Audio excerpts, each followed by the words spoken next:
कैसे दोस्तों, मेरा नाम है गुरजीत सिंह और आज हम आगे एक नई वीडियो के साथ में। हो सकता है आज का जो मेरा टॉपिक है वो बहुत सारे लोगों को टेंशन दे सकता है, कि बहुत सारे लोगों के लिए प्रॉब्लम क्रिएट कर सकता है। क्योंकि आज जो मैं न्यूज़ सुनाने वाला हूँ और उसके पीछे की सच्चाई बताने वाला हूँ, वो सुन के हो सकता है आपकी दिमाग में बहुत सारी बातें आनी शुरू हो जाएं। तो सबसे इम्पोर्टेंट है इस वीडियो को आपको लास्ट तक देखना है, क्योंकि लास्ट में कुछ आपको ऐसा पॉइंट बताने वाला हूँ जो आपके बहुत ज़्यादा काम आने वाला है। तो शुरू करते हैं ये वीडियो। तो जैसे ही आपने पहले ही थंबनेल में देख लिया होगा, जिसमें लिखा था कि पंजाब और हरियाणा के स्टूडेंट्स को यूके बैन करने वाला है। इसके पीछे रीज़न क्या है, सबसे पहले मैं आपको प्रोसेस बता देता हूँ। जब भी आप अपने वीज़े को अप्लाई करते हो, आपको प्रॉपर डॉक्यूमेंटेशन लगानी पड़ती है।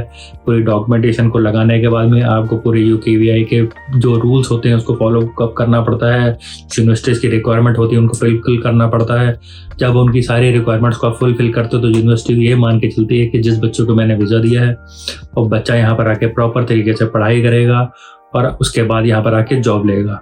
सेम एक्सपेक्टेशंस जो होती हैं वो यूकेवीआई को सेंड की जाती हैं और यूकेवीआई एक कैश लेटर इशू करता है जिसके ऊपर आपका वीज़ा लगता है। तो हो क्या रहा है, बहुत सारे एजेंट जो हैं पंजाब के हैं या हरियाणा के हैं, वो अपने स्टूडेंट्स को प्रॉपर गाइड नहीं करते।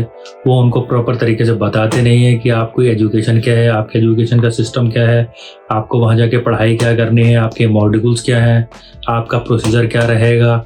क्योंकि मैक्सिमम ऐसे केस जो देखे गए हैं जिसके अंदर जो स्टूडेंट यूके में आ रहा है उसको खुद ही नहीं पता होता है कि वो किस मॉड्यूल के लिए यहाँ पर पढ़ाई करने आ रहा है और उसको कौन सा सब्जेक्ट है। उसको पढ़ाई करने के बाद उसका कैरियर क्या है, उसको कैरियर ऑप्शंस क्या हैं, वो स्टडी को कंप्लीट करेगा तो स्टडी को कंप्लीट करने के बाद उसे कौन कौन सी जॉब मिलेगी।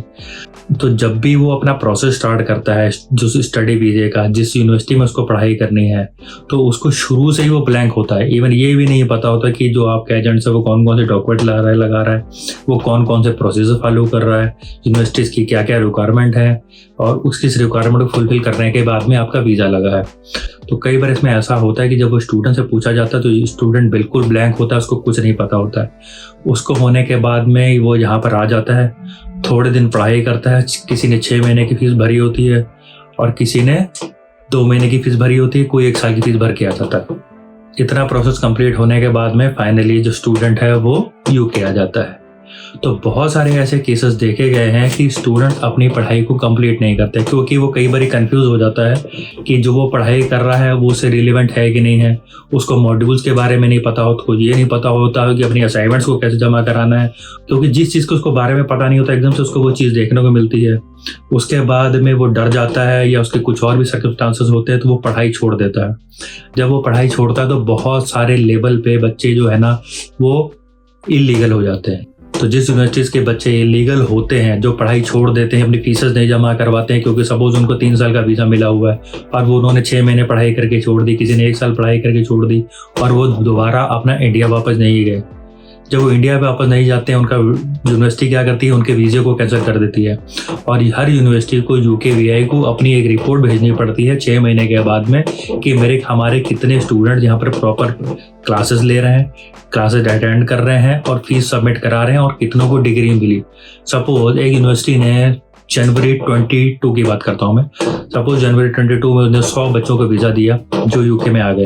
यूके में आने के बाद में जिसने 10 से 11 या 15 बच्चे ऐसे थे जिन्होंने बीच में ही पढ़ाई छोड़ दी या फीस अपनी सबमिट नहीं कराई और वो इलीगल हो गए, उसके बाद यूनिवर्सिटी क्या करती है, यूनिवर्सिटी उसकी रिपोर्ट यूकेवीआई को देती है और यूकेवीआई उनका वीज़ा कैंसिल कर देते हैं। अगर वीज़ा उसको 23 तक हो या 24 तक हो, उसके पहले ही उसकी यूनिवर्सिटी उसकी जो रिपोर्ट यूकेवीआई को देती है और यूकेवीआई उसका वीज़ा कैंसिल कर देते हैं और वो बच्चे इलीगल होकर यूके के अंदर रहते हैं, जो उनके लिए बहुत बड़ी प्रॉब्लम की बात है। इसकी बेस पे ना उनको अपने पे घर ले सकते हैं, ना वो अकाउंट खुलवा सकते हैं, ना वो अपना प्रॉपर यहाँ पे गाड़ी ले सकते हैं। There is lots of things जो उनको फेस करनी पड़ती है इलीगल होने के बाद में।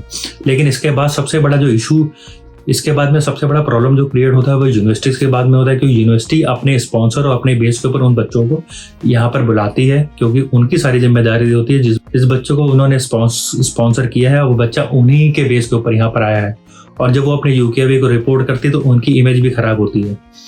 इसी में जो मैक्सिमम केसेस हैं वो पंजाब और हरियाणा के हैं। तो जो रिपोर्ट यूकेवीआई को गई, तो यूकेवीआई ने अगर पूरी रिपोर्ट्स को देखा तो उन्होंने देखा कि ये जो सारे केसेस जो होते हैं इस तरीके से बच्चों के जितने केसेस हो रहे हैं वो मैक्सिमम केसेस हरियाणा और पंजाब के हो रहे हैं। तो ये जितना भी प्रॉब्लम क्रिएट हुआ, इस प्रॉब्लम की वजह से आज की डेट में ये खबर आ रही है कि यूनिवर्सिटीज और यूकेवीआई मिलके पंजाब और हरियाणा के बच्चों को बैन करने वाले हैं। वो उन लोगों को वीज़ा नहीं देंगे या मैक्सिमम वीज़े उनके रिजेक्ट करेंगे। अगर उनको उसमें डिटेल्स आ रही है कि उनके एड्रेसेस पंजाब के हैं, कि उनके जो एड्रेसेस वो हैं पंजाब या हरियाणा के हैं, या वो इसके बाद वो कुछ ऐसा भी करने वाले हैं कि वो कुछ स्पेशल बोर्ड्स को एफिलिएट करने वाले हैं कि इन्हीं बोर्ड्स के बच्चों को हम वीज़ा देंगे और इन बोर्ड्स के बच्चों को नहीं। सपोज उन्होंने एक्सेप्ट कर लिया कि सीबीएसई को दे देंगे या हम दिल्ली बोर्ड को दे देंगे या पंजाब बोर्ड को नहीं देंगे। इस तरीके से ये लोग अपना एक लिस्ट खुद जारी करने वाले हैं जिसमें ये पॉसिबिलिटी होगी कि सिर्फ उन्हीं बोर्ड्स के बच्चों को एक्सेप्ट करेंगे, उसके बाहर के बोर्ड्स को एक्सेप्ट नहीं करेंगे। तो ये जो कुछ भी हो रहा है या जो कुछ भी होने वाला है, इसके पीछे एग्जैक्ट अगर हम गलती देखें तो हमारे उन्हीं लोगों की गलती है जिसकी वजह से स्पेशली पंजाब और हरियाणा को टारगेट किया जा रहा है। क्योंकि यूके में पूरी इंडिया के बच्चे आते हैं, यूके में गुजरात के बच्चे भी आते हैं, यूके में साउथ के बच्चे भी आते हैं और पूरी इंडिया से बच्चे आते हैं, लेकिन स्पेशली हरियाणा और पंजाब को टारगेट किया जा रहा है। इसके पीछे किसकी गलती है ये एनालाइज करना बहुत ज़रूरी है। तो ये मेरा वीडियो बहुत इसलिए था कि मैं आज आपको बता सकूं कि एग्जैक्टली ऐसा डिसीजन होने क्यों वाला है और ऐसी क्या पॉसिबिलिटीज़ है और हम कहाँ तक अपने आप को बचा सकते हैं इस ऐसी सिचुएशन में।